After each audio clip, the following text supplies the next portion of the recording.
Oh, pardon. Voilà, Karim, on a été pris comme les lapins dans les phares, là. Ta phrase fatidique, s'il te plaît. Hello, los amigos. Et voilà, comme d'habitude. Le retour de John Rimka. Et ouais, Karim De Niro, Karim les yeux bleus, Salam alaikum à tous, bonjour à tous. Karim la Saumure. Ça va, Karim, ou quoi? Ça va bien, écoute. Hein. C'est passé pas mal de choses, donc Ouais. ouais. C'est bien, je pense que beaucoup de gens vont être contents de te voir. En tout cas, moi, je suis content. Ouais, moi aussi, je suis vraiment très content Ça d'être. fait un bail, mais c'était long et c'est passé vite à la fois. Ouais, paradoxalement, c'est vrai. Enfin, je parle comme si t'étais enfermé quelque part. On peut le dire. À ce point-là. Ah, franchement, on peut le dire. C'est dommage, on voulait vous faire un podcast assez long, mais c'est devenu une galère pour circuler à Dubaï. Je le répète dans les vlogs, mais on est arrivé un peu en retard, ça fait qu'on va devoir faire un petit peu plus court. Ouais, c'est pas Mais grave. bon, ça va être condensé, Exactement. concentré, un podcast expresso. Exactement, c'est ça. Alors Karim, où est-ce que tu étais? Qu'est-ce que tu as fait? Raconte-nous. Eh ben, écoute, en toute transparence, je suis début septembre, je suis rentré en France. Ouais. Bon, force tout le monde le sait, je développe une application mobile. D'ailleurs, à ce sujet, c'est marrant parce qu'on dit que pour que ton business marche, il faut qu'il y ait de la concurrence. Donc, il y a 2 autres applications mobiles qui sont aussi arrivées. Je peux dire leur nom d'ailleurs, ça ne me pose pas de problème. Il y a Guidin Dubaï et un autre, je ne connais même pas son nom. Et donc, ça, c'est plutôt encourageant. Maintenant, il va falloir se démarquer. Ce qui est encourageant aussi, c'est que je suis le premier à l'avoir sorti. Donc, on dit copier mais jamais égaler, je crois que c'est ça. Ouais, c'est ça. Bon, il va falloir quand même se fighter. Hein. C'est comme si on rentrait dans une arène de MMA. Il va falloir garder ce statut, enfin en tout cas montrer que ce statut il est mérité d'être le premier. Bon là ils ont pris de l'avance, il faut être beau joueur, il faut dire ce qui est. Ils n'avaient pas aussi non plus le même budget que moi je pense. Je pense qu'ils avaient beaucoup plus, ils ont beaucoup plus de budget que moi. Mais c'est comme la religion, c'est pas une course de vitesse, c'est une course de fond, n'est-ce pas? J'étais sûr, il n'y a même pas 5 minutes, il Ah, ramène déjà un peu de... Ah, j'étais obligé, j'étais Karim, obligé. Karim, tu changeras jamais. Mais c'est vrai, c'est vrai. Il faut pas. Tu peux aussi te dire des fois que ça va pas évoluer, donc tu vas reculer pour me sauter. Mais c'est un peu ce que j'ai fait en fait. On est mesuré par soi-même, donc comme je l'avais sorti au début mars, je me suis dit ça stagnait un peu sur Dubaï parce que moi j'ai pas de diplôme à proprement dit. Donc il est vrai ici si t'as pas de diplôme, genre licence, master. Même avec un diplôme, c'est compliqué. Et voilà, même avec un diplôme c'est compliqué. Quand t'en as pas, en plus tout le monde sait que j'ai un anglais vraiment très fluente, très comment dire, très pauvre. Et donc, pour trouver un travail, c'était pas forcément évident. Donc, je me suis dit, il vaut mieux retourner en France, refaire de la maille, dans une activité qui me correspond aussi bien, le commerce un peu, et réinjecter, entre guillemets, des billes dans mon business, quoi. Bon, j'avoue, les choses ont fait que sur la partie touriste, ça avance, mais petit à petit. J'avoue, c'est plus la partie Dubai Collection immobilier où là, on sent que c'est un peu différent parce que c'est pas des 200, 300 ou 400 dirhams. C'est beaucoup plus que tu peux redistribuer aux gens qui te font confiance, qui te recommandent. Et aussi, en tant que personne propre, tu peux gagner beaucoup plus dans l'immobilier. Et ça, c'est un fait. Et donc, je l'ai testé et je l'ai vérifié. Et c'est vrai que début du mois, on a quand même dépassé le demi-million d'investissement immobilier grâce au réseau. Et j'ai reversé plus de 7 500 euros De commission? ouais, de commissions de gens qui nous ont fait confiance. Et bien sûr, Dubai Collection aussi a pris ses commissions. Mais tout ça pour dire, c'est que il y a des fois, tu penses que c'est en allant sur une route que ça va fonctionner. Et au final, tu t'aperçois que... Et Dieu sait que pourtant, j'ai un ami qui est en face de moi, qui est dans l'immobilier, qui m'avait dit, Karim, je serais toi, j'irais plus d'abord là-dedans, ce qui va te permettre d'engendrer des sous, de pouvoir mieux faire un meilleur turnover pour ton application mobile, de pouvoir réinjecter plus facilement de l'argent que de bifurquer plus sur le tourisme, où c'est plus des petites coms, ça met plus de temps à se mettre en place. C'est peut-être un peu plus long, c'est vrai, dans l'immobilier. Mais c'est vrai que c'est pas du tout les mêmes commissions. Ça n'a rien à voir. Donc là, on va un petit peu plus s'orienter vers l'immobilier pour essayer d'engendrer encore plus de rétribution aux gens qui vont nous faire confiance, et même pour nous, pour moi. C'est marrant, même dans ton discours, on sent la personne que tu es. Tu parles plus de ce que tu vas rendre aux gens que ce que tu vas gagner pour toi. C'est bien, mais pense à toi. Pense à toi. C'est pas une... C'est pas... Tu vois ce que je veux dire? Pense à toi, Karim. Non, c'est vrai. Mais je sais que plus je vais en donner aux gens, plus je vais en gagner aussi. Hein. Je suis pas... Ouais, c'est vrai que ça va avec. Et voilà, les deux vont ensemble. Et c'est mieux, je pense, de mettre en valeur ce que tu peux donner aux gens que ce que tu peux gagner toi. Déjà, on me dit souvent que j'ai un peu un manque d'humilité par moment. C'est peut-être possible, hein, c'est vrai. Hein, je sais pas. Moi, j'ai pas l'impression. Après, c'est vrai que je peux être faut le dire, un psychopathe, n'est-ce pas? Ouais, je confirme. Hein. C'est vrai. Je confirme. Qui aime bien châtie bien. Néanmoins, donc je suis reparti en France. Là, je suis revenu, pour le coup, me faire une petite semaine de remise en forme. Je tiens à préciser aussi que j'ai arrêté... voilà, ça, on aurait dû commencer par là. T'as arrêté la clope. Ouais, j'ai arrêté la cigarette. Et ce qui est fou, c'est que, pour la petite histoire, mon père a arrêté à 46 ans. Ok ? Je viens de faire 47 le 6 février. Mais je voulais pas arrêter 2 jours avant mon anniversaire. Donc je me suis dit, non, il faut que j'arrête au moins 1 mois avant pour que ça soit crédible vis-à-vis de mon père. Et en fait, j'étais en France, donc. Bon, le paquet de clopes, n'en parlons pas comparé ici. Les puffs, c'est bientôt interdit. C'est vrai ? Ouais, les puffs, c'est bientôt interdit au mois de juin. Ils arriveront vraiment... Ah oui, je pense qu'en France, ça a du mal à mettre en place des interdits. La France... Non, mais c'est un délire. En tout cas, j'avais plus de cigarettes, j'en avais ramené quelques-unes et tout. Et je vais acheter une puff sans nicotine. Et je crois que c'était 8,90 €, 9 €. Elle me fait... Moi, je m'attendais à ce qu'elle me fasse 15 jours, tu vois. Elle me fait 2 jours. Je fais vite fait le calcul sur la calculette. J'ai dit non, la France. Donc, tu as arrêté pour des raisons économiques. Ah ouais, économiques et aussi pour faire plaisir à mon père. Et faire plaisir aussi à mon fils, puisqu'il me l'avait demandé. Ouais, je me souviens. Et d'ailleurs, on avait été ensemble acheter les fameuses puffs à Dragon Mark, quand je suis reparti, en septembre. Et au final, tu vas pas le croire, je vais pas te dire que c'est facile, mais presque. Bon, il y a 2-3 choses qui ont changé. J'ai moins de patience que lors de nos derniers podcasts où j'étais plutôt très patient. J'ai plus tendance maintenant à dire les choses beaucoup plus facilement, peut-être avec un peu moins de tact et un petit peu plus direct, chose qu'avant, j'avais tendance à me dire « Allez, c'est pas grave, laisse passer ». Là, c'est vrai qu'en ce moment, depuis 1 mois, 1 mois et demi, dès que ça commence à pas me convenir ou que les choses ne vont pas forcément dans mon sens, dans le sens où je mets tout en place pour que les choses soient reconnues humainement et financièrement. À partir du moment où ça va pas dans mon sens, c'est vrai que là maintenant, je cherche plus à comprendre. Et même pour le business, ça m'a changé aussi sur ma façon de voir les choses. Je suis toujours très porté sur l'être humain. Je fais toujours attention aux gens. Mais maintenant, je t'avouerai, quand je vois que les gens sont, je vais pas dire faux, ou font semblant, ou sont hésitants, j'ai plus trop de temps à perdre en fait. C'est là où je regarde un peu plus, je me regarde un peu plus dans une glace, je me dis, il faut peut-être pense un peu plus à toi à ce moment-là, pour pouvoir évoluer plus facilement. Et d'ailleurs, j'ai retenu le conseil que tu m'avais dit à l'époque, Karim, tape dans l'IMO, tu vas voir, ça peut aller très vite, ça peut aller très loin, vers l'excellence pour le coup, presque s'il faut. C'est l'objectif. Mais sur le fond, tu avais raison. Donc des fois, on a beau te donner des bons conseils, il faut que tu le vois par toi-même pour que ça ait un impact beaucoup plus puissant et violent quand tu vas décider de promotionner ou de faire les choses. Et c'est un peu ce qui se passe maintenant. Et j'avoue, la clope, je pense sincèrement, c'est la meilleure décision de ma vie que j'ai prise. Déjà, d'être beaucoup plus religieux, ça, pour moi, c'est le summum. Même si ça n'a pas été trop compliqué pour moi, de par mon parcours. Mais par contre, arrêter la cigarette, ouais, c'est plus qu'un gros plus, quoi. Ah, bravo. Ça, c'est vraiment à mettre à ton... Et machine de guerre, je tiens à préciser, parce qu'il faut bien évacuer quelque part, c'est du délire. Je serais capable de faire 2 séances de muscu, quoi. Je serais capable de faire cardio le matin et muscu l'après-midi. C'est affolant. T'as compensé par le sport. Ouais, c'est affolant, la patate que j'ai, quoi. Ok, c'est cool. En tout cas, tu nous as fait un petit update de ce qui t'est arrivé ces derniers temps, parce que certaines personnes ont demandé où est-ce que tu étais passé. Tu étais récurrent sur le podcast. T'étais ça me manque. Le number 2, on va dire. Ouais, non, mais c'est vrai. On fait un bon binôme. Et du coup, la France, vu que c'est si catastrophique que ça. Moi, tu sais quoi, peut-être vu que j'y vais de moins en moins, je commence à avoir une image très romancée de la France. Ah ouais. Comme les Américains, l'image que les Américains ont de la France, je commence à avoir la même. Tu vois, j'ai oublié à quoi ça ressemblait. Limite, je suis pressé d'aller faire, je pense après le Ramadan, je vais faire quelques jours à Paris et peut-être quelques jours à Annecy, un peu dans le sud. Tu vois, au bord du lac et tout, histoire de se détendre, changer un peu la vibe de Dubaï. Ouais. Mais comment toi tu me le décris, c'est le monde de Narnia, c'est autre chose. Ah, franchement, moi je pense qu'il y en a peut-être qui vont être choqués, mais d'autres pas. Pour moi, ça devient un pays du tiers-monde, c'est la vérité. Tout ce qui faisait l'essence, c'est simple, moi c'est pas compliqué, je suis parti, c'est simple, je suis parti 4 ans. Je n'ai pas quitté Dubaï pendant 4 ans, c'est-à-dire pour aller en France. Donc moi je suis arrivé, je te cache pas, je me rappelle, je suis arrivé à l'aéroport de Toulouse, c'était un choc. Je suis arrivé, je dis waouh. Déjà, il pleuvait pour changer. Ouais, bon après ça c'est. Mais ça à la rigueur, c'était pas très grave.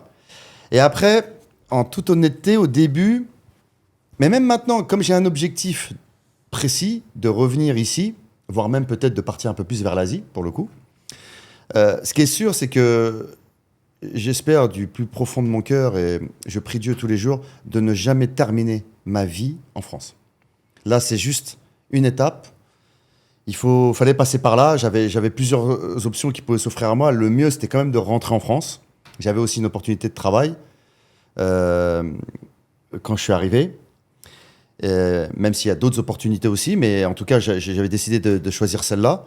Et au final, non, c'est plus du tout ce que c'était. Les gens souvent te disent oui, mais il y a l'enseignement scolaire, comment ça s'appelle, la santé. Mais il faut arrêter avec ça, en fait. C'est révolu. Est-ce que tu ne penses pas, Karim, qu'au final, ça partait de tellement bien, enfin, il y avait tellement des gros acquis sociaux, que là, l'écart est en train de se creuser, ou plutôt l'étau se resserre. Et au final, c'est en train de ressembler à d'autres régions du monde, comme les États-Unis, etc. C'est en train de s'américaniser. Mais c'est juste que voilà, c'est la marche forcée vers ce monde-là. Et on en vient à la même chose. Les gagnants, comme souvent, comme partout, c'est ceux qui ont de l'argent. C'est-à-dire, demain, excuse-moi, tu mets tes enfants à Stanislas, dans les grandes écoles parisiennes ou dans le privé, dans certaines régions de France, il y a un... Non, j'allais dire, là, le collège Beau-Soleil, c'est en Suisse, j'avais mélangé. Est-ce que l'éducation, elle est si catastrophique que ça? Oui. Moi, je pense pas. Il y a des écoles chrétiennes en France où ils te racontent pas leurs histoires de théorie du genre. Tu vois, je suis pas en train de défendre, j'en ai rien à foutre, tu vois, j'habite même pas. Je te dis juste que moi, je pense que c'est la classe moyenne qui est en train de s'effondrer en France. Et après, tu as les parasites du haut et les parasites d'en bas. Et les parasites d'en haut, pour qu'ils restent parasites, faut qu'il y ait de plus en plus de parasites d'en bas. C'est exactement ça. Faut qu'il y ait des problèmes horizontaux et pas verticaux. Tu vois, faut que les gens ils s'embrouillent avec la personne, avec son voisin, qui regarde pas en haut ce qui se passe. C'est exactement ça. Les mecs ça. ils continuent de tout bouffer, de tout prendre. Mais si tu arrives à, c'est malheureux, hein, mais je pense qu'en France, pour être bien, moi j'ai souvent des pensées un peu contre-intuitives. Moi, quand tout le monde va à gauche, je regarde un peu ce qui se passe à droite. Je suis convaincu. Pourtant, j'y habite pas. Hein, mais je suis convaincu qu'en France, si tu es dans le parasitisme, on peut juger c'est bien, c'est pas bien. L'idéal, c'est pas faire de mal aux gens, mais si tu es un parasite, tu t'en sors. C'est le système qui te pousse à faire ça. L'idéal, c'est d'être un parasite d'en haut, mais même si tu es un parasite d'en bas, le plus important, c'est pas être dans le système, et je pense que tu peux t'en sortir quand même. En fait, moi, ce que je trouve fort, c'est qu'on dit souvent Dubaï, chacun est dans sa bulle. C'est vrai. Tu sais quoi la différence entre la France et Dubaï? C'est que ce soit ici ou à Dubaï, tout le monde est dans sa bulle. Ouais. C'est vrai. Mais la différence qu'il y a entre Dubaï et la France, c'est qu'ici, le mec qui est dans sa bulle, il va pas aller dans l'autre bulle, il va pas forcer à aller dans l'autre bulle du mec en face. Pour un regard, le tabasser, parce qu'il a pillave, parce qu'il a pas de meuf, parce que son travail est pas bien, parce que l'élite, donc je parle de monsieur Macron, notre président, ainsi que tous les autres politiciens qui sont là en train de s'augmenter des frais de comment dire. On sait rien, c'est pas sur ces salaires et les notes de frais qui font de l'argent, c'est sur tout ce qui est rétrocommission et compagnie. Exactement. Ce que je veux dire, c'est que en fait, au final, on privatise tout en France. On est dans une matrice où tout est fait pour mettre les Français les uns contre les autres. Et la ligne directive de tout ça, c'est les musulmans et l'islam. Quand il y a la guerre en Ukraine, ça va être l'Ukraine. C'est simple. Dès qu'il n'y a plus rien d'intéressant à parler, la guerre en Ukraine, un problème, je sais pas moi, au fin fond de l'Amazonie, on en reviendra toujours à la même chose. C'est Hitler qui disait diviser pour mieux régner. C'est exactement ce qui se passe en France. C'est que dès qu'il y a un problème, on va venir tout de suite sur les musulmans. On va toujours taper sur les migrations, les musulmans. C'est tout le temps la même chose. Les problèmes à l'école, les musulmans. Les problèmes dans le business, les musulmans. C'est toujours la même histoire. Et c'est toujours comme ça. Regarde, on est à l'agriculture. Encore une fois de plus, Jordan Bardella est acclamé. Mais après, moi j'aime bien, il a un certain style, il me fait rire. Non, franchement, c'est vrai, il est beau gosse. Mais on en revient toujours à la même chose. Et ce qui est fort, c'est que les gens, ce qu'ils comprennent pas, c'est que le fait de leur attirer l'attention là-dessus, bah regarde, moi j'ai connu là les fermiers là. Et moi ils m'ont rendu fou les fermiers parce que là tu faisais de la route. Voilà, je faisais de la route, j'ai mis 12 heures à peu près pour faire Toulouse et Pernay. Ça a fait rire les auditeurs, mais je te jure, j'avais tellement les nerfs. En plus j'avais arrêté de fumer. Donc ça fait presque un petit mois et demi maintenant. J'ai appelé l'Élysée. Tellement j'étais énervé, je te jure, dans le caltar, dans le camion. C'est quoi cette dinguerie? Je te jure, c'est vrai. Anecdote entre véridique. La lettre que tu avais envoyée à Aimé Jacquet et le coup de fil à l'Élysée. Écoute, tu vas pas le croire. Pendant 7 minutes, il m'a écouté.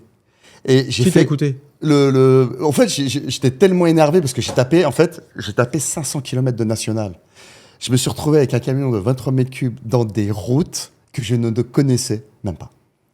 Ça passait, il y avait les fossés sur les côtés, mais c'était j'ai cru que c'était une blague. Je me suis dit, je vais me réveiller, c'est pas possible. Et tellement, donc à la fin, on était peut-être à 150 bornes.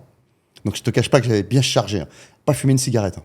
J'étais avec quelqu'un avec moi, il m'a dit, je reviens pas que t'aies pas fumé. J'étais sur les nerfs, Abdel. Et on donnait 150 km, allez, les 100 derniers, il faut se les taper national. Et là, je pète un câble, je regarde Palais de l'Élysée, j'appelle, j'attends, le mec il dit oui, bonjour, Palais de l'Élysée. Et là, laisse tomber. Bon, j'essaie de me retenir quand même, de pas trop insulter notre président, mais j'ai quand même fait comprendre qu'il serait peut-être temps qu'il se bouge les fesses, quoi, en fait, au final. Parce que là, c'est le bordel. Karim, c'est n'importe quoi. Karim, tu peux. Qu'est-ce que tu veux? Les mecs, ils sont pas là pour ça. De quoi? Mais ça serait si les politiques, ils sont là pour s'occuper de. Je dis pas le contraire. Les mecs, je te dis pas le contraire. C'est un classico. C'est PSG l'OM. Chacun est pour son équipe. Non, mais moi, je suis d'accord avec toi. Mais moi, dans ma tête, je me dis, il est quand même président, le mec, il arrête pas. Donc, je me suis dit, il fallait que je m'excite sur quelqu'un. Donc, je me suis excité sur le standardiste. Et ce qui est fort, c'est que dans la foulée, je crois que c'est le lendemain, je vois qu'il est parti en Inde. Qui ça, Macron? Le président, quoi. J'ai vraiment, il en a vraiment, mais rien à battre. Ouais, non, et ils t'ont mis le pays à feu. Bah après, justement, faut pas attendre. En plus, ça prouve bien qu'il y a un gros problème. Quand les gens les plus utiles de la planète, c'est-à-dire, enfin, du pays, ceux qui te soignent et ceux qui te nourrissent, c'est-à-dire les personnels soignants et les agriculteurs, etc. Les deux, c'est ceux qui sont le plus dans la merde. C'est exactement ça. Il y a un problème. Il y a un changement, d'accord, mais justement, soit tu essayes de le combattre et c'est peine perdue. Moi, je pense, c'est pour ça que je prône le parasitisme. Faut être un parasite. Les mecs, ils veulent instaurer des règles du jeu. Ça fait des années que les gens essayent de les changer. Les gilets jaunes, ils ont retiré les pavés des Champs-Élysées. Moi, je pensais qu'ils allaient arriver. Ils ont brûlé le Fouquet's, etc. Au final, ils ont avancé de 4 pas, ils ont reculé de 25. Ça, c'est vrai. Tu vois ce que je veux dire? C'est triste à dire, donc mais moi, c'est je vrai. pense que ça ne changera pas. Tant que la police, tant que ce qu'on appelle les corps constitués, exactement. ils protègent les gouvernements, Oui. il ne va jamais rien se passer. À moins que vraiment les flics, ils décident, ils font tomber la matraque et ils foncent dans le tas avec eux. Ah oui, là, par contre, ça va être une histoire. Là, c'est la révolution, tu vois. Oui. Et c'est ça. Mais sinon, sans ça, donc faut pas chercher à changer quoi que ce soit. Mais ils ont peur quand même, hein, parce que là, ils sont repartis encore.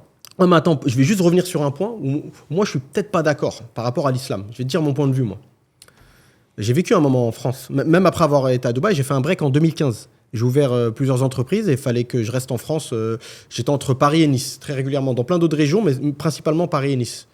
D'ailleurs, Nice, moi, j'ai adoré. Bref. Oui, c'est vrai que c'est joli, Nice. Malgré que le maire, tu vois, il y aurait plein de choses à dire sur lui, mais j'en ai rien à foutre. Tu vois, t'essaies de te construire ton monde à toi, ta bulle.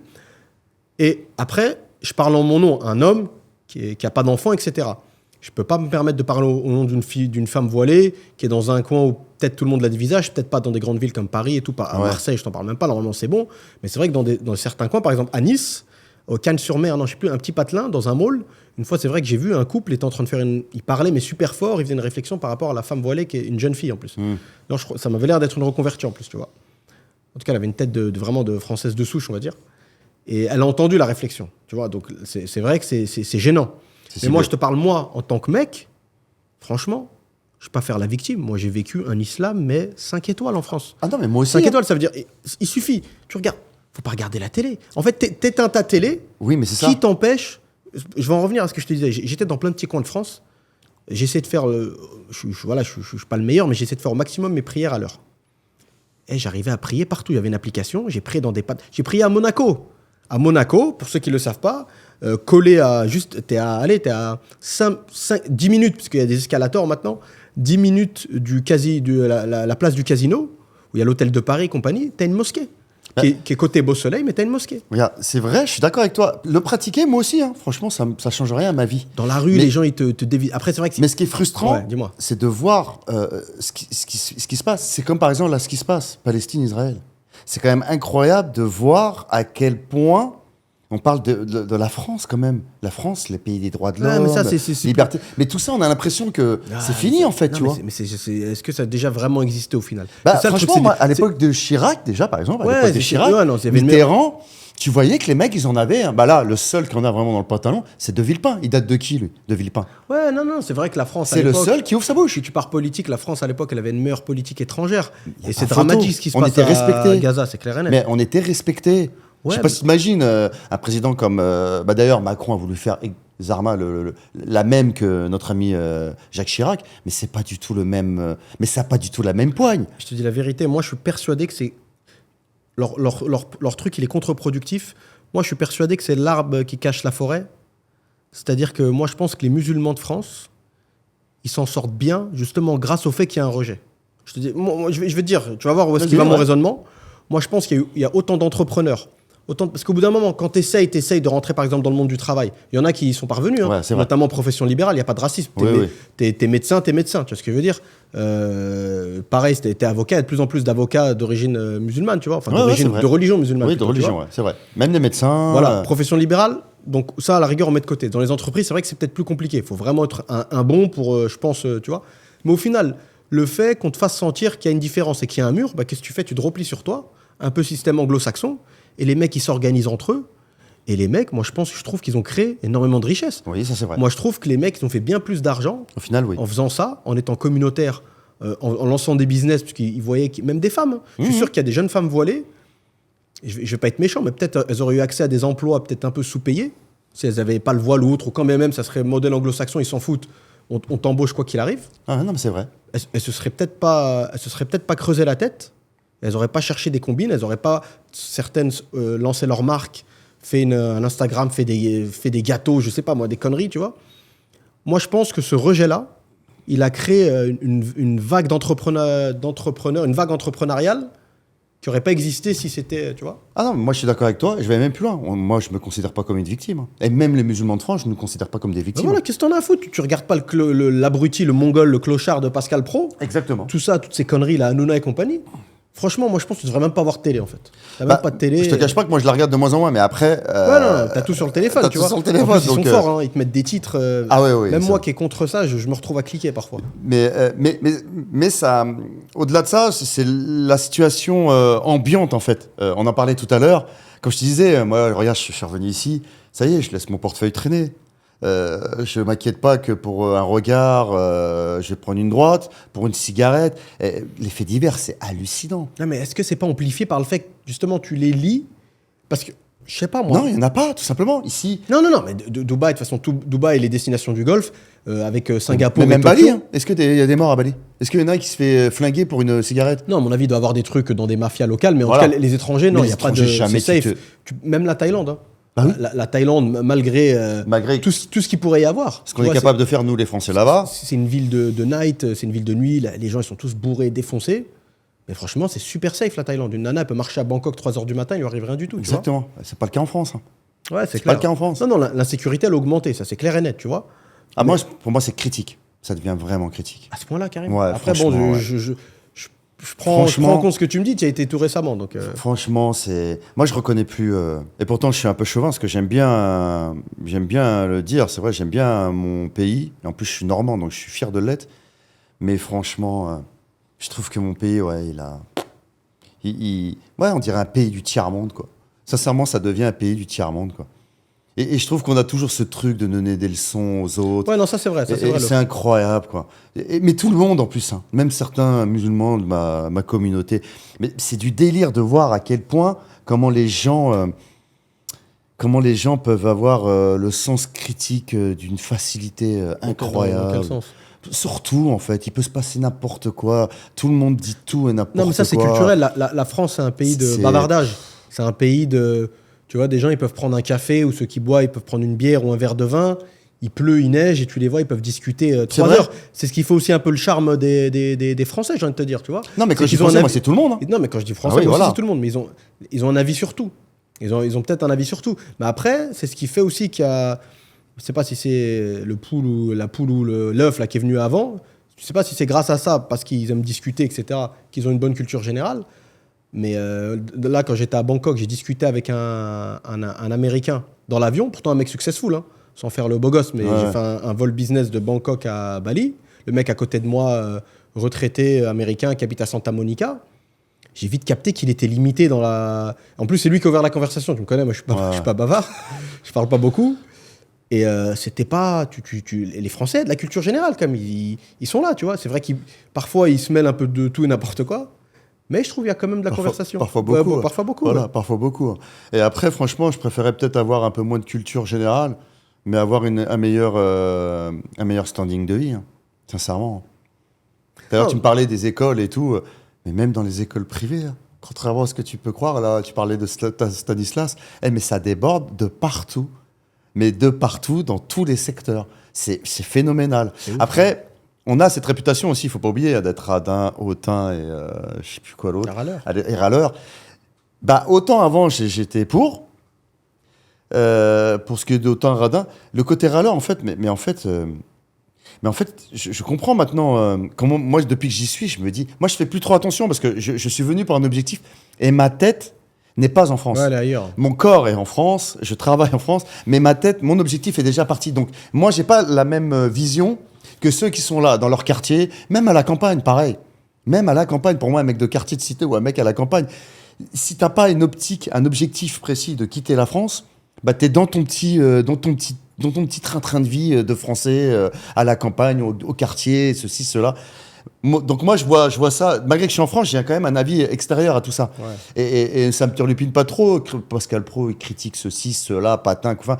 Moi, ça change rien, en fait, pour moi, entre guillemets. Parce que, vraiment, ma tête n'est pas en France. Par contre, je saurais que ce serait mort ici. Ah, ça serait dur. Non, mais après, je n'aurais pas d'objectif de revenir ici. Ou même aller ailleurs, pour le coup. Ouais. Ça serait dur. Je partirai au Canada. Je te jure, je partirai au Canada. Je te le dis cash. Ils recherchent plus de 3 millions de personnes sur les 3 prochaines années. Ils recrutent à tout va. Ça va de l'Algérie, Maroc, France, l'Europe entière. La plupart des jeunes étudiants partent tous au Canada. C'est pas une blague. Ils sont en galère de fou dans tous les secteurs. Ils payent de fou. Alors ok, c'est vrai, ils peuvent faire moins 35, moins 30. C'est relou. Mais franchement, il y a très peu d'agressions aussi là-bas. Ça peut arriver. Parce que je me rappelle quand j'y avais été, mais franchement, comparé à la France, hormis le temps, le côté hiver, c'est rude, mais c'est un pays qui est en pleine explosion, en fait, au final. Et bah, tu t'aperçois que la dynamique d'explosion fait que les gens sont heureux d'y aller, les gens sont heureux de vivre là-bas, même avec le temps, bah, tu préfères vivre là-bas 6 mois dans l'année où il fait très froid avec de la neige, que te retrouver, je sais pas, moi, à Miami, à San Francisco, en France, ou Paris, mais c'est un délire. Mais Paris, entre les rats, le ceci, les agressions, le Champ de Mars, par exemple. Le Champ de Mars, on parle de la Tour Eiffel. Quoi. Ouais, mais qui va au Champ de Mars? C'est ça. Tous les touristes. Non, c'est vrai que les touristes et les gens qui pillent, les machins. Et il n'y a que des agressions. Je sais, mais ça fait. La dernière fois, il y avait un viol, carrément, au Champ de Mars. Mais après, je te dis pas que c'est prévisible. Mais demande à un Parisien s'il va au Champ de Mars, il te dira clairement que non. Mais non, bien sûr que non. Bien sûr que non. Je suis entièrement d'accord avec ça. Non, est-ce qu'il y a une dégradation? Est-ce que ça se dégrade clairement? Oui. En fait, le pire dans tout ça, c'est l'ensauvagement. C'est vrai que c'est devenu chaud. C'est même plus comme tu as dit, toi, un regard, machin, une droite, une bagarre, c'est même pas ça. Tu peux te retrouver mort, planté pour rien du tout. Il y a une américanisation, il y a une violence extrême. Ça c'est de la merde. On est d'accord là-dessus. Ça faut être fou pour être OK avec ça, tu vois. Mais moi, c'est pesant. Hein. J'imagine, mais moi, je pense que si tu as un regard, si tu regardes ça comme une pièce de théâtre, et toi, en fait, il faut avoir la même posture que toi, tu as. Qui est une posture, même pour le mec qui reste, ça veut dire qu'il faut avoir une posture, je me répète, parasitaire. Peut-être pas bien, peut-être les gens dans les commentaires ils vont trouver que c'est pas bien ma façon de penser, mais je pense, encore une fois, c'est le système qui te pousse à faire ça. Ça veut dire, toi, il faut que tu penses à ta gueule, il faut que tu attendes de rien, ni du gouvernement, ni des gens. Tu t'occupes de toi, des gens autour de toi, tu essaies quand même de créer un cercle vertueux autour de toi, tu vois. C'est pas genre tout pour moi, t'es un rat d'égout, tu vois, tu partages rien, c'est pas ça.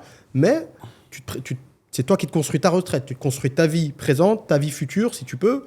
Et si tu peux embarquer un certain nombre de personnes avec toi, t'embarques. Je dis pas que c'est facile. Hein.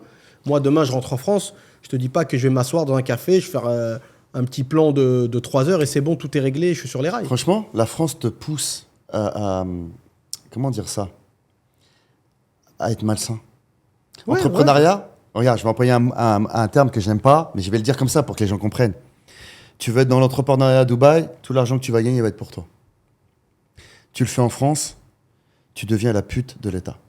Non, ça c'est clair et net. Et c'est ça qui est triste, c'est que en fait, tu crées de la richesse dans ce pays, et en fait, mentalement, t'es dégoûté parce que on t'assassine. Donc je comprends qui est né, il y a des gens qui font du black. Moi, je le ferai pas, parce qu'à un moment donné, t'es pas content, bah quitte le pays.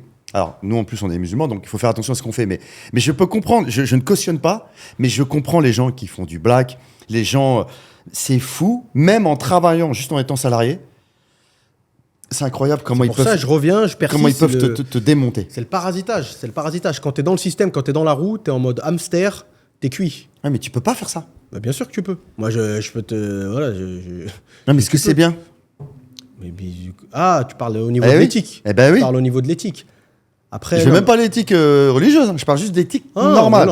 Non, ça, faut pas. Pourtant, je suis pas un mec qui a une éthique à géométrie variable, mais justement, ça, je pense, que les gens qui pensent comme ça, c'est les gens qui sont matrixés. Au bout d'un moment, faut pas.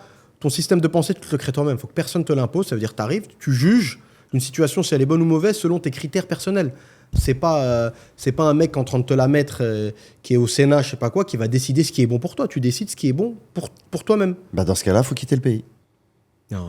Tu me dis, si l'objet du podcast, c'est est-ce qu'on va aller vivre en France? Non. Si tu peux et t'en as les moyens, etc. Why not? Nous, on a plein de gens, ils nous contactent parfois, tu vois, ils sont pas prêts à acheter, ils ont pas les fonds, mais tu sens que c'est limite des appels, c'est de la détresse, tu vois. Parfois, on essaye de répondre, tu vois. Ça me dérange pas dans l'absolu. On essaye de donner des conseils. Mais pour certaines personnes, quand tu vois que Dubaï, c'est un saut qui paraît un peu trop long, un peu trop dur pour plein de raisons financières, barrière de la langue, etc. Déjà, il y a d'autres options. Oui. L'Europe, il y a encore des coins. Je trouve, moi, le Portugal, c'est pas mal. C'est le seul. Tu vois, c'est peut-être pas le seul, tu vois. Moi, trouve un autre. J'ai des potes, ils sont installés en Grèce. Après, c'est différent, parce que c'est vrai que quand tu fais de l'argent en ligne, même la fiscalité est plutôt pas mal et tout en Grèce, quand tu dépends pas du pays dans lequel...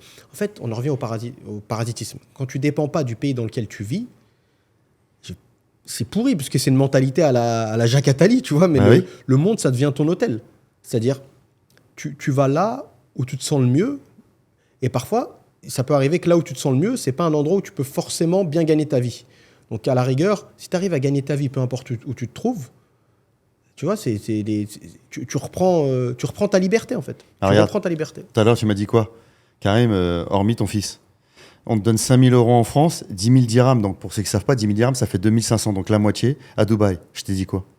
Je viens ici direct. Tu m'as dit, tu viens ici. Pourquoi? Parce que je préfère, hormis le fait que mon fils soit là, et je préfère être à côté de lui, mais je préfère avoir cette tranquillité mentale, religieuse, mais même cette tranquillité tout court, avec mes 2500, voire même peut-être me priver un petit chouïa plus, et encore, faut voir, parce qu'après, encore une fois de plus, tout dépend de ton train de vie. Moi, je me contente, c'est pas que je me contente de peu, mais à rien... Tout dépend de ta discipline. Voilà, tout dépend de ta voilà, exactement, tout dépend de ta discipline, c'est ça. Mais moi, il n'y a pas photo. Tu me dis pareil, entre Bali, 2500 € et la France, 10 000 € ou 5 000, mais direct.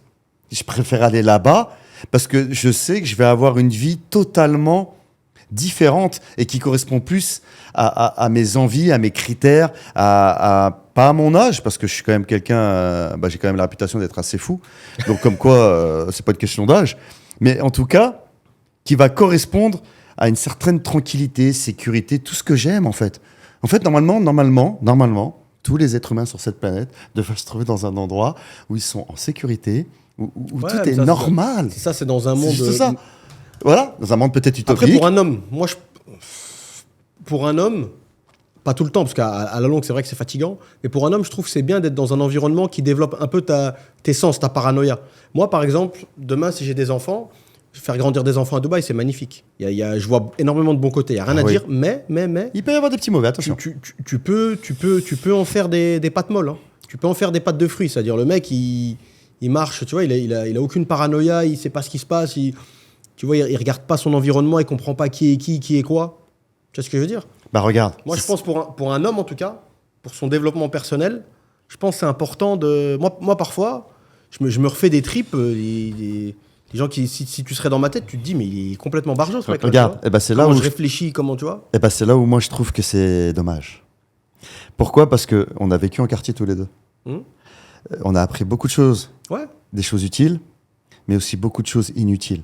Ouais. Comme le vice, la paranoïa. Qui t'a dit que le vice était inutile? Franchement. Vice et paranoïa, c'est très très bien. Alors, si c'est utilisé à bon escient, tu vois. Si c'est utilisé à bon escient, exactement. Mais en règle générale, il faut vraiment avoir un sacré mental et une sacrée discipline pour le coup, à tout niveau, pour l'utiliser à bon escient. Quoi qu'il arrive, le vice t'envoie vers quelque chose de pas propre, puisque tu vas souvent l'utiliser pour quelque chose de pas propre. C'est très rare que tu utilises le vice pour quelque chose de propre. Non, mais déjà, le vice en soi, t'es pas forcément obligé de l'utiliser, mais au moins que tu saches le reconnaître. Ouais. C'est ça, que tu saches le reconnaître. Si t'es là comme un demeuré, t'avances dans la vie comme un Teletubbies et tout le monde te fait les poches et tu captes rien. Bah moi, je trouve qu'à Dubaï, contrairement aux apparences, moi, je prends référence avec mon fils. Hein, eh ben, je trouve que comme... J'ai parlé avec quelqu'un il n'y a pas longtemps, il était un peu vexé que je lui dise que quand tu éduques tes enfants à Dubaï, tu élèves socialement la famille et le niveau d'études et les consciences En fait, tu élèves tout simplement la famille. Pourquoi ? Parce qu'en France, tu sais pas parler en français, t'apprends pas le chinois, l'arabe n'en parlons même pas, t'apprends déjà le français, c'est déjà pas mal. Et vu comment le pays devient un pays du tiers-monde, ça devient vraiment n'importe quoi. Alors qu'ici, un gamin, il est ouvert au monde. Arrivé à 18 ans, il connaît 4 langues. L'anglais, le français, l'arabe, ça peut être le chinois, l'allemand, l'espagnol, ce que tu veux. Et c'est pas genre, il maîtrise, c'est-à-dire il parle couramment, il n'y a pas de problème. Pareil pour le business. Dubaï est beaucoup plus ouvert au business à proprement dit. Pareil, on parle du vice. Ah ouais ? Tu crois qu'ici, surtout à Dubaï, dans le business, les gens n'ont pas plus de vices qu'en France ? Non, il y en a, bien évidemment. Attends, avec les Indiens, avec la multitude de nationalités qu'il y a ici. Il y en a énormément. Tu vois ce que je veux dire ? C'est vrai qu'à ce niveau-là, il y a... Ah, c'est sûr que ça se bataille pas. Tu réfléchis à 2 fois avant de tabasser quelqu'un ici. Non, il y en a clairement. Mais si tu n'as pas fait du business, moi par exemple, la vague toute récente d'après la crise sanitaire de tous les Français qui ont débarqué, je suis sûr, tu fais un micro-trottoir, pour eux, c'est magnifique, tu fais du business en 2-2, les gens sont super honnêtes. C'est une fois que tu creuses et tu vas dans le cœur du truc, là tu te rends compte. Mais en surface, les gens, moi je suis persuadé, de toute façon je le sais, de source sûre, il y a beaucoup de Français qui se sont fait arnaquer. Hein. Les Français qui sont arrivés récemment, qui se sont fait arnaquer et bien comme il faut. Tu vois ça leur apprendra, ils n'avaient qu'à passer par l'application mobile et le réseau qu'on a créé. Voilà. Tu veux trouver des jeux, trouve-les les gens bien en fait. Et oui, c'est vrai, il y a des gens, ils t'arnaquent. Ouais. Les Français, ils se font arnaquer. Tu as des gens qui mettent des choses en place pour les aider, tu veux pas l'utiliser. Ça me fait penser à... C'est comme dans l'immobilier, il faut être franc. Moi, ça me fait délirer, quoi. Ça a dû t'arriver, un client, il vient te voir. Sous prétexte qu'il va pouvoir gratter 10 000 dirhams, on parle de 2 500 €, il va prendre l'appartement avec plus une autre agence que toi. Ah, d'accord ? Ouais. Mais au final, ce qui se fait pas, c'est que, et ça arrive très souvent, ok, il a gratté sur l'instant T 2 500 €, mais l'autre, il a oublié de lui dire que quand il va prendre les gérys, il va falloir payer, les clés, il va falloir payer, le truc, il va falloir payer. Ah bah voilà, il faut choisir. Tu as choisi la facilité et le côté radin, le côté crevard. Aujourd'hui, tu te retrouves à payer plein. Les fausses économies, c'est jamais bien. Hein. Exactement, encore une fois de plus, voilà. Et ça, c'est juste du bon sens, de la logique. T'as un interlocuteur avec toi qui te dit la vérité de A à Z. Pourquoi tu vas aller gratter encore 2000, 3000 balles ? Ça fait penser à la création de société, c'est le même problème. Et nous, faut être honnête, les Français, on est spécialistes de ça. On est spécialistes. Et après, on vient se plaindre. Ah je me suis fait arnaquer pour mon appart, je me suis fait arnaquer pour ça, et pour ci, et pour ça. Les Allemands, regarde, ils fonctionnent pas comme nous. Eux, ils regardent prestations de qualité, ils payent. Et limite, ils aiment payer.